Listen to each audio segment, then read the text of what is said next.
Good morning, people. Welcome back to Café con Liga. This time on Friday, a little bit unusual, but as you know, we had a midweek round in La Liga. So we're back here talking about Spanish football. Of course, last night, Barcelona securing a win away at Balaidos at Ceuta, a place where they hadn't won in the last 5 years. And in the pouring rain and with the red card that they got to Lenglet, things weren't looking up, but they did show up. And as we talked last time, it's a new type of Barcelona, very fluid in attack, very direct.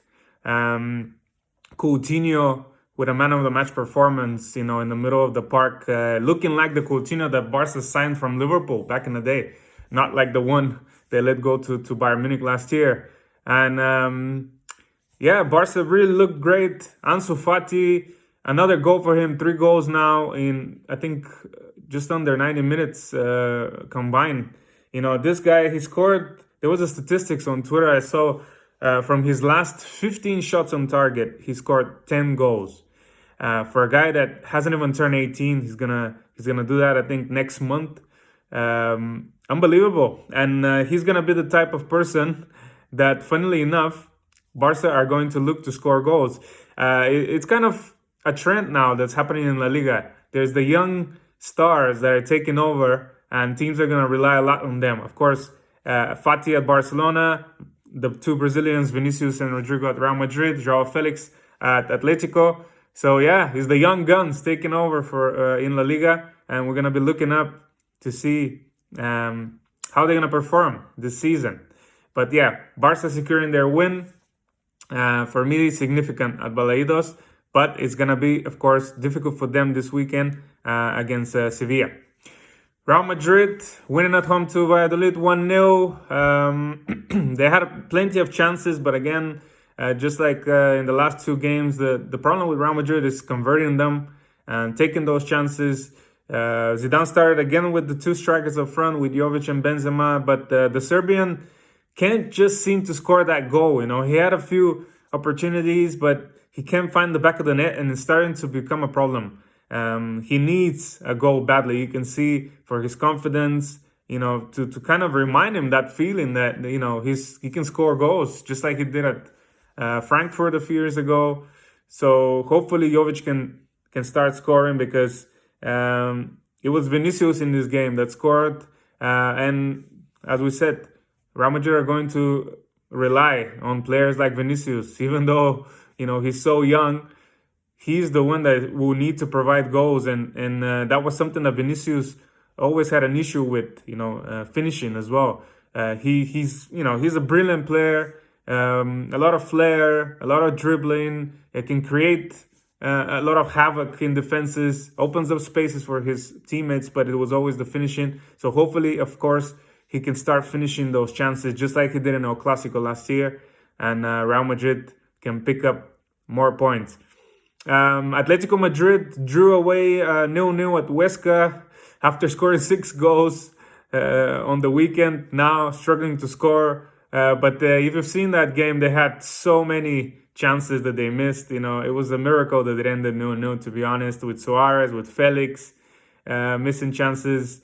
Suarez did start as a starter in this game, and maybe it's a sign of things to come. It's going to be maybe João Felix and Suarez starting, or a rotation between Suarez and Diego Costa. But yeah, Atletico failing to score and win, and it will be those type of games that Atletico needs to win in order to have a real title challenge this season. But Huesca are no mugs. Don't get it twisted. From the newly promoted team, they've actually impressed me the most. They have a nice little balance in their team between experienced, top flight La Liga players, and also a lot of young talent. A lot of, for example, like Seoane, the player who comes from the Real Madrid Academy. So look out for Huesca. I think they're going to stay up this season, and they're going to, cause a lot of trouble for some of the big teams. Sevilla winning as well. A last-minute thriller there in the city, getting that goal. Another striker that really needed to score to kind of get some more confidence, because we haven't really seen him score a few goals since his Leganés days. So that will feel good for him. Elsewhere, Valencia pulled up, I think, the biggest surprise, winning away at Real Sociedad. As I said on my post, the Valencia are going to be a nightmare for bookmakers this season because you just never know with them. One weekend they're crashing down, they're losing at home or they're drawing, then they go away and win at Real Sociedad. And speaking of away wins, Cadiz winning at San Mamés in Bilbao 1-0 after they got 2 people sent off. Unbelievable scenes, a place where San Mamés was probably the worst stadium you can go to and pick up points in the Liga last season. But this season it doesn't seem that way, and Athletic Bilbao are really, really struggling to score goals as well. I don't know if they're going to be able to actually mount a European challenge this season, or can they actually slip into a relegation battle? I hope not, because, of course, Athletic, a very, solid La Liga team. So it will be sad to see. And I think that's it from La Liga. Of course, Getafe winning 3-0 at home. So they're kind of off the mark already. And Villarreal as well, winning at home to Alaves. So bouncing back from that horrible performance at the Camp Nou.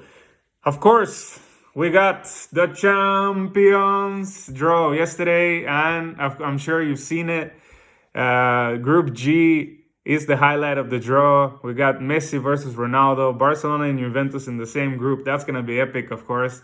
It's nice to see that maybe at the end of their careers or their competitive careers, we're going to see a square off, even though it is in the group stage, but exciting times. Let me know what you expect from this game and this Group G. Sevilla drew Chelsea, Rennes and Krasnodar. I think they will be fine in this group. They should be qualifying, if not first, at least second. Atletico, maybe with the worst opponent in the group, even though the group doesn't look that bad. It's Bayern Munich, of course. But with Salzburg and Lokomotiv Moscow, you would expect them to progress. Real Madrid drawing Inter as the second most solid team in their group. That will be great games as well. Antonio Conte against Zinedine Zidane. But again, with the opposition of the other two teams, you would expect both of those to continue. And I think that's it for the Spanish teams. Yes. Of course, we have to mention Euro Granada. Granada making it to the Europa League group stage.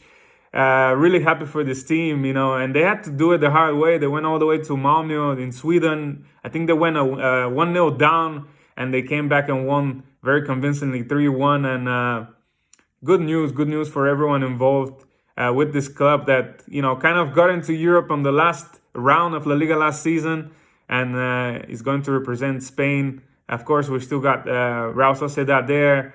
We still got Villarreal in the Europa League, so we're going to be looking out for that draw as well to see how the Spanish teams fare.